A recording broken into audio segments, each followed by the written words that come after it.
ஒரு பெண்ணை நம்ம பார்க்க வேண்டியது என்னன்னா, இவ்வளவு கான்ட்ரவர்சி.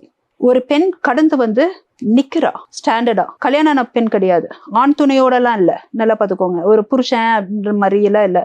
தனியால அந்த பொண்ணு ஒரு லெவல்ல நின்னு திறமைய காமிச்சு எப்படியோ கஷ்டப்பட்டு, எவ்வளவு கான்ட்ரவர்சி. இன்னொரு பொண்ணா இருந்தா தற்கொலை பண்ணிருப்பால, இண்டஸ்ட்ரியில இருக்காது. அப்போ இந்த மாதிரியான தமிழ் பெண்களை பார்க்கும்போது மத்த தமிழ் பெண்கள் வந்துட்டு நிறைய பேர் பல பிரச்சனைகள் ஃபேஸ் பண்ணிட்டு இருப்பாங்க. அப்ப அவங்களுக்கு எல்லாம் எப்படி இருக்கணும்னா, ஒரு தன்னம்பிக்கை வளரணும். இதெல்லாம் விடவா அவங்க வந்துட்டு கஷ்டப்படுறாங்க? ஒரு பொண்ணுடைய நிர்வாண படம்னு ஒண்ணு வெளியே எல்லாம் பாத்துக்கிட்டு இருக்காங்க, கோடிக்கணக்கான மக்கள் பாத்துக்கிட்டு இருக்காங்க. அதை விடவா ஒரு பொண்ணுக்கு வந்துட்டு அசிங்கம் ஏற்படணும்? அப்போ அந்த மாதிரி அசிங்கத்தெல்லாம் சந்திச்சுக்கிட்டு அந்த பொண்ணு நிக்கிறா. சில ஆக்டர்ஸ் எல்லாம் வந்துட்டு கோடிக்கணக்கில் நான் ட்ரிஷா உன்னோடதான் நடிக்கணும்லாம் நின்று அந்த அம்மா வந்துட்டு கண்டுக்கவே இல்லை. அந்த அம்மாவுக்கு பிடிச்சதுதான் பண்ணும். இப்போ எல்லாம் வந்துட்டு ஹீரோயின் பேஸ்டு ஸ்டோரி தான் அதிகமா பண்ணிக்கிட்டு இருக்காங்க. அப்ப இந்த மாதிரி பெண்களை பார்த்து நம்ம கத்துக்க வேண்டியது என்ன அப்படின்றத நீங்க அப்படிதான் யோசிக்கணும்.